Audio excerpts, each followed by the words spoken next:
Hello everyone, welcome to my channel. तो बिना किसी देरी के शुरू करते इस ड्रामा का हिंदी एक्सप्लेनेशन का एपिसोड 16।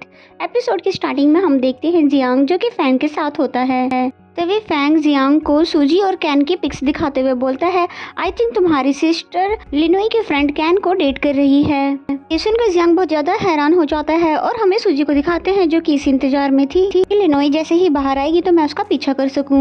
ये तभी कैन की पिक्स देखकर उसे एक फ्लैशबैक याद आता है। कल रात को जब कैन बहुत ही ज्यादा ड्रंक हो गया था तो पहले तो सूजी ने ये जानने की बहुत ज्यादा कोशिश की कि लिनोई जियांग के साथ कॉम्पिटिशन क्यों करना चाहती है, लेकिन जब कैन ने कुछ भी नहीं बताया था तो सूजी ने उसके फेस पर ड्राइंग बनाकर उसके फेस को खराब कर दिया था और इन्हीं सभी बातों को याद करके वो प्रेजेंट में बहुत ही ज्यादा मुस्कुरा रही होती है। फिर तभी उसे लिनोई दिख जाती है जो कि रेस्टोरेंट से बाहर आ रही थी, जिसके बाद उसने उसका पीछा करना शुरू कर दिया। देन हमें लिनोई को दिखाते हैं जो कि ना तो अपने घर गए ना ही अपने रेस्टोरेंट, वो तो मास्टर कोंग के लिए खाना लेकर उनसे मिलने आई हुई थी। मास्टर कोंग ने कहा भी तुम्हें रोज रोज मेरे लिए खाना लाके परेशान होने की जरूरत नहीं है, जिस पे वो मानती नहीं है और फिर पूछती है कि अगर मास्टर मेरा और जियांग का फ्यूचर में कभी कॉम्पिटिशन हुआ तो आपको क्या लगता है कि हम दोनों में से कौन जीतेगा। जिस पे मास्टर ने बोला कि तुम दोनों ही कुकिंग में बहुत ही ज्यादा बेस्ट हो, इसलिए बताना बहुत ही ज्यादा मुश्किल है कि तुम दोनों में से कौन जीत पाएगा।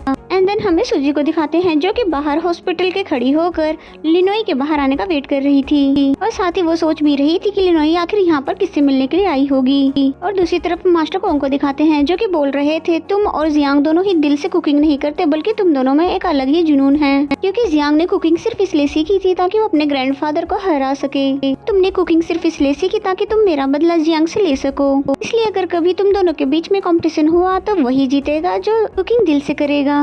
तो मास्टर कोंग की सारी बातें लिनोई ने बहुत ही ध्यान से सुनी।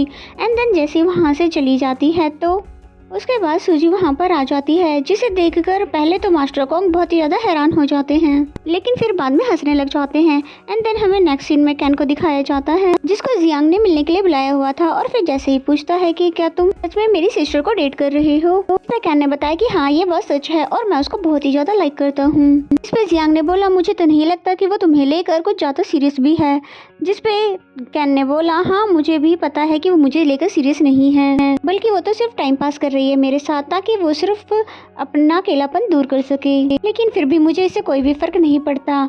जिसे सुनकर जियांग बिल्कुल हैरान हो जाता है और चुप रह जाता है। एंड देन हमें मास्टर कोंग और सूजी को दिखाते हैं जहाँ पर सूजी को सारी कंडीशन पता चलने के बाद कि मास्टर कोंग किस तरह से परेशान है, किस तरह की प्रॉब्लम फेस कर रहे हैं, इसलिए फिर उनसे माफी भी मांगने लग जाती है कि ये सब मेरी वजह से ही हुआ है। इसे मास्टर कोंग फिर चुप करवाते हैं और फिर हमें पास्ट का बात पता चलता है जब जियांग उनसे सूजी को कुकिंग सिखाने की रिक्वेस्ट करने आया था, लेकिन सूजी उनसे पहले ही मिलने आ चुकी थी और ये बोलती है कि अगर मेरा भाई आपके पास मुझे यहाँ पे रखने के लिए बोले तो आप उसे मना कर देना क्योंकि मैं उसके बिना नहीं रह सकती। इसलिए तब मास्टर कोंग ने ऐसा ही किया था, लेकिन जियांग को लगता था कि मास्टर कोंग ने ये सब उसके ग्रैंडफादर के कहने पर किया था, इसलिए सूजी अब बहुत ही ज्यादा परेशान है इतनी सारी मिसअंडरस्टैंडिंग क्रिएट करके।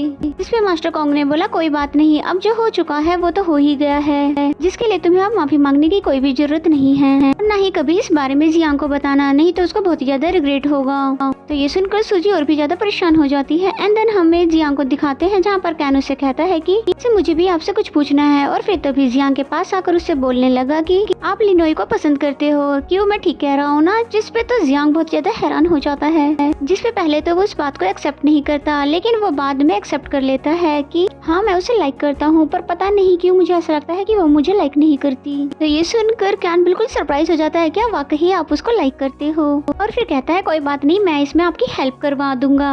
और फिर जब ये दोनों बात कर ही रहे थे उसे आवाज आती है लिनोई की जो कि कह रही थी प्लीज जियांग कैन को मत मारना, इसमें इसकी कोई भी गलती नहीं है। फिर जब किसी ने डोर ओपन किया ही नहीं तो वो खुद से ही पासवर्ड डालकर अंदर आ जाती है और फिर अंदर आते ही वो कैन को चेक करने लग जाती है क्या तुम ठीक हो, जिस पे वो बोलता है कि हाँ मैं तो बिल्कुल ठीक हूँ, बस हम दोनों तो बातें ही कर रहे थे। तभी कैन जियांग को सॉरी करके यहाँ से चले जाता है और फिर लिनोई भी उसको सॉरी करके वहाँ से जाने लगती है कैन को अपने साथ लेकर। और फिर जब ये दोनों लिफ्ट में होते हैं तब कैन उससे पूछता है वैसे तुम बताओ कि तुम्हें जियांग के डोर का पासवर्ड कैसे पता चला। इस पे लिनोई ने बताया कि मुझे तो जियांग ने ही बताया था और ये जियांग के बर्थडे डेट है, लेकिन कैन हैरान हो जाता है कि ये डेट तो आज की है, यानी कि आज जियांग का बर्थडे है।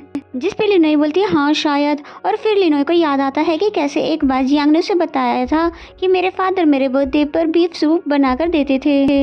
इसलिए फिर लिनोई ने कुछ करने का सोचा और फिर हमें नेक्स्ट सीन में दिखाया जाता है कि लिनोई ने तरह तरह के डिश बनाकर सभी डिश को जिंगजिंग से टेस्ट करवाया, जिसे खाने के बाद जिंगजिंग ने बोला ये सब तो बिल्कुल परफेक्ट है, यानी कि तुम वाकई अब बहुत ही अच्छी शेफ बन चुकी हो, लेकिन ये सब भी तुम्हारी जियांग को हराने में हेल्प नहीं करवा पाएगी क्योंकि वो तो बहुत ही ज्यादा स्मार्ट है। और फिर उसकी बातें सुनने के बाद कैन बोलता है क्या कोई और रास्ता नहीं है जियांग को हराने का, जिस पे जिंगजिंग ने बोला कि हाँ एक रास्ता है, अगर जियांग का हाथ टूट जाए तब हम उसको हरा पाएंगे। और फिर कैन लिनोई से पूछने लग जाता है क्या मास्टर कोंग ने तुम्हें कोई भी एडवाइस नहीं दी, जिस पे लिनोई ने बोला कि हाँ उन्होंने एक एडवाइस दी थी कि जो भी इस कंपटीशन को दिल से करेगा वही जीतेगा। और फिर तभी अंदर चली जाती है और फिर बीफ सूप लाकर इन दोनों को दे देती है और बोलती है कि ये भी मैंने बनाया है इसलिए इसको तुम दोनों टेस्ट कर लो। और ये बच गया है और ये कहकर इन दोनों को देकर चली जाती है। और फिर जैसे ही ये दोनों उसे टेस्ट करते हैं तो दोनों ही बहुत ही ज्यादा हैरान हो जाते हैं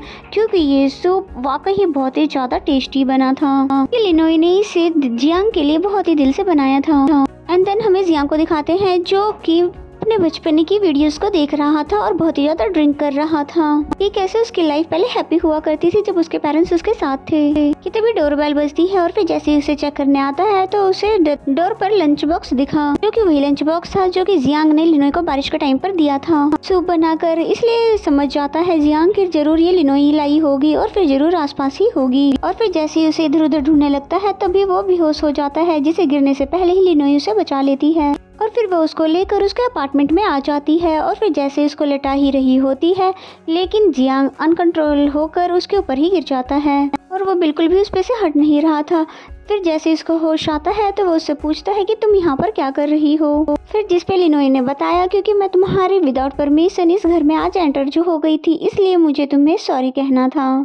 जिसके बाद जियांग ने पूछा कि भला तुम्हें ऐसा क्यों लग रहा था कि मैं तुम्हारे फ्रेंड कैन को मारूंगा, क्या तुम्हें ये लगता है कि मैं बहुत ही बुरा इंसान हूँ। पर लिनोई इस पे बोलती है नहीं नहीं ऐसा कुछ भी नहीं है। और फिर जैसे ही वहाँ से जाने लगती है तभी जियांग पीछे से वापस से बेहोश हो जाता है। और फिर जैसे ही जियांग को चेक करती है तो उसे पता चलता है कि उसे बहुत ही तेज फीवर है। फिर जियांग के फोन से एम्बुलेंस को फोन करने लग जाती है और फिर जैसे ही उसके फोन को ओपन करती है तो उसे पता चलता है कि उसके वॉलपेपर पे तो उसकी ही पिक थी, जिसे देखकर तो बहुत ही ज्यादा हैरान हो जाती है। इसलिए अब वो भी समझ गई है कि जियांग के लिए वो बहुत ही ज्यादा स्पेशल और इम्पोर्टेंट है। लेकिन तभी जियांग बोलता है कि प्लीज एम्बुलेंस को फोन मत करना क्योंकि मैं अब ठीक हूँ और बस मुझे थोड़ा सा भूख लगा है। जिस पे लिनोई ने उसे वही सूप दिया जो कि वो बनाकर लाई थी। फिर पीने के बाद बोलता है कि ये बहुत ही ज्यादा टेस्टी है, यानी कि तुम अब एक परफेक्ट शेफ बन चुकी हो। जिस पे लिनोई खुश होती है और जाने लग जाती है लेकिन जियांग उसको रोक लेता है और पूछता है अगर मैंने मास्टर कोंग की नाइफ सीज नहीं की होती तो क्या मैं तुम्हारा तब फेवरेट पर्सन बन पाता। इसे सुनकर पहले तो लिनोई शांत हो जाती है और फिर बोलती है कि अब कुछ भी नहीं बदल सकता क्योंकि जियांग की वजह से मिस्टर कोंग की हालत आज ऐसी है कि वो हॉस्पिटल में एडमिट है। जिस पे वो बहुत ही सॉरी भी बोलता है लेकिन लिनोई उसकी कोई भी बात नहीं मानती है। देन यहाँ से चली जाती है। जियांग बेचारा उदास बैठा रह गया और फिर दिखाते हैं लिनोई जैसे ही बाहर आती है तो जी इसे बाहर बैठी मिलती है जो कि कहती है आज मैं अपने भाई की बर्थडे सेलिब्रेशन के लिए केक लेकर आई हूँ, लेकिन मैं उसे दे नहीं सकती क्योंकि मेरे भाई को अपना बर्थडे सेलिब्रेशन करना पसंद नहीं है। जिस पे लिनोई उसे कुछ भी नहीं कहती पर उसकी फीलिंग को समझ पा रही थी कि तभी उसको एक कॉल आती है जिसे सुनने के बाद तो बहुत ही ज्यादा हैरान हो जाती है और फिर यहाँ से तुरंत ही चली जाती है क्योंकि मिस्टर कोंग की हालत अब और भी ज्यादा खराब हो चुकी है, इसलिए उन्हें ऑपरेशन थिएटर लेकर जा रहे थे। और वही कैन और लिनोई बहुत ही ज्यादा परेशान हो जाते हैं और फिर थोड़ी देर बाद डॉक्टर आकर बताते हैं कि अब मिस्टर कोंग की हालत बहुत ही ज्यादा खराब हो चुकी है, इसलिए आप दोनों उनके लिए प्रे करें। जिस पे तो लिनोई और भी ज्यादा बुरी तरह से रोने लग जाती है क्योंकि वो बहुत ही बुरी तरह से टूट चुकी है क्योंकि जिस समय उनकी हालत खराब थी उस समय इन दोनों के हाथ में ये फोटो था अपने रेस्टोरेंट के साथ का। इस पे कैन लिनोई को संभालने की बहुत कोशिश भी करता है। एंड देन नेक्स्ट सीन हमें कंपटीशन डे का दिखाया जाता है जहाँ पर हिम्मत कर लिनोई आ तो गई थी क्योंकि ये कंपटीशन जियांग के रेस्टोरेंट में ही होने वाला है, लेकिन वो समझ नहीं पा रही थी कि मुझे अंदर जाना चाहिए कि नहीं। और तभी हम देखते हैं कि रिपोर्टर्स जो कि जियांग के रेस्टोरेंट के बाहर थे वो लिनोई को देखकर कुछ भी रिएक्ट नहीं करते। और फिर जैसे ही जियांग यहाँ पर आता है फुल एंग्री मूड में लिनोई को इग्नोर करते हुए तभी सभी रिपोर्टर्स उससे घेर लेते हैं, क्योंकि अभी तक किसी को भी ये नहीं पता जियांग की ओपोनेंट लिनोई है। और फिर जैसे ही कैन की सिस्टर वहाँ पर आती है तो लिनोई को बोलती है, मुझे पता है तुम जियांग की ओपोनेंट हो, इसलिए जल्दी से जाकर रेडी होकर आ जाओ, यानी कि अपनी ड्रेस चेंज कर और फिर तभी अंदर चली जाती है। और फिर तभी अंदर का सीन दिखाया जाता है कि यहाँ पर सभी लोग आ चुके थे, यानी कि मिस्टर फैंग भी थे और दूसरी तरफ हमें मैनेजर और यांग को दिखाते हैं, साथ ही सूजी और जिंग को भी दिखाते हैं जो कि ऑनलाइन लाइव इस कंपटीशन को देख रहे थे। फिर हमें कैन को दिखाते हैं जो कि मिस्टर कॉन्ग के लिए बहुत ही ज्यादा परेशान था क्योंकि मिस्टर कॉन्ग का ऑपरेशन हो रहा था। एंड देन हमें लिनोई को दिखाते हैं जो कि छुप कर जियांग को देख रही थी। कंपटीशन के लिए रेडी है, लेकिन लिनोई से तो अभी तक भी बाहर नहीं आया जा रहा था क्योंकि वो डर रही थी कि जियांग को पता नहीं कैसे फेस करेगी। और फिर तभी उसे याद आता है कि मिस्टर कॉन्ग के साथ कितना ज्यादा बुरा हुआ, इसलिए वो मन बना लेती है कि वो जियांग के साथ कंपटीशन करेगी। और फिर जब वो यूनिफॉर्म पहनकर और नाइफ का बैग लेकर सबके सामने आती है तो ये देखकर जियांग का होश उड़ जाता है लियोनी को ऐसे अपने सामने देखकर। उसको तो यकीन ही नहीं हो पा रहा था कि उसकी ओपोनेंट कोई और नहीं बल्कि लिनोई है जिसने उसे चैलेंज किया है। और वहीं फैंग को दिखाते हैं जो कि बहुत ही ज्यादा हैरान था, क्या सच में हमारी लिनोई ने ही इसे चैलेंज किया है। फिर लिनोई को दिखाते हैं जिसने सबसे पहले अपनी फैमिली की नाइफ दिखाई प्रूफ के लिए कि ये रियल है और उसने शर्त रखी कि वो सिर्फ अपने मास्टर कॉन्ग की नाइफ के लिए आई है। और फिर कंपटीशन स्टार्ट हो जाता है जहाँ पर लिनोई का फोकस तो डिश बनाने में था, लेकिन जियांग तो हैरानी से लिनोई को ही देख रहा होता है जिसकी वजह से बार बार उसकी चीजें खराब हो रही थी। और फिर लिनोई मास्टर कॉन्ग की बातों को याद करती है और वहीं जियांग लिनोई को देखने के चक्कर में दोबारा से गलती कर देता है क्योंकि जियांग को बिल्कुल भी यकीन नहीं हो रहा है कि उस लड़की ने चैलेंज किया है जो कि उसके लिए बहुत ही ज्यादा इम्पोर्टेंट है, इसलिए हार्ट तो ब्रोकन होना ही था और काम भी बिगड़ना ही है। और फिर लिनोई ने मीट कट करने के लिए जैसे अपना नाइफ उठाया और जियांग की तरफ देखा तो उसे पता चलता है कि जियांग भी उसी को गुस्से से देख रहा होता है।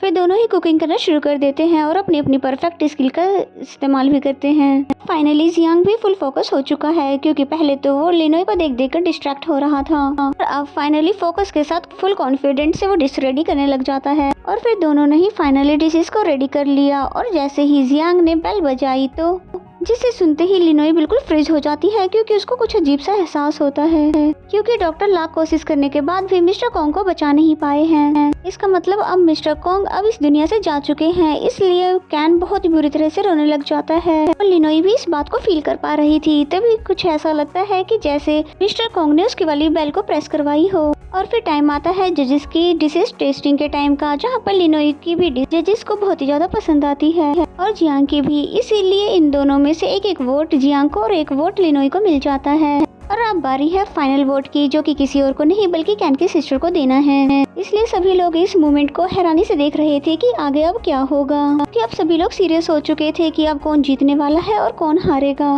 और इसी सीन के साथ ये एपिसोड यहीं पे खत्म हो जाता है। तो मेरा एक्सप्लेनेशन अगर आपको अच्छा लगता है तो वीडियो को लाइक करें और चैनल को अभी तक सब्सक्राइब नहीं किया तो सब्सक्राइब कर लें और बेल आइकन को जरूर प्रेस कर लें ताकि आने वाले सभी वीडियो के नोटिफिकेशंस आ जाएं। तो मिलते हैं नेक्स्ट एपिसोड में, तब तक के लिए bye bye and take care.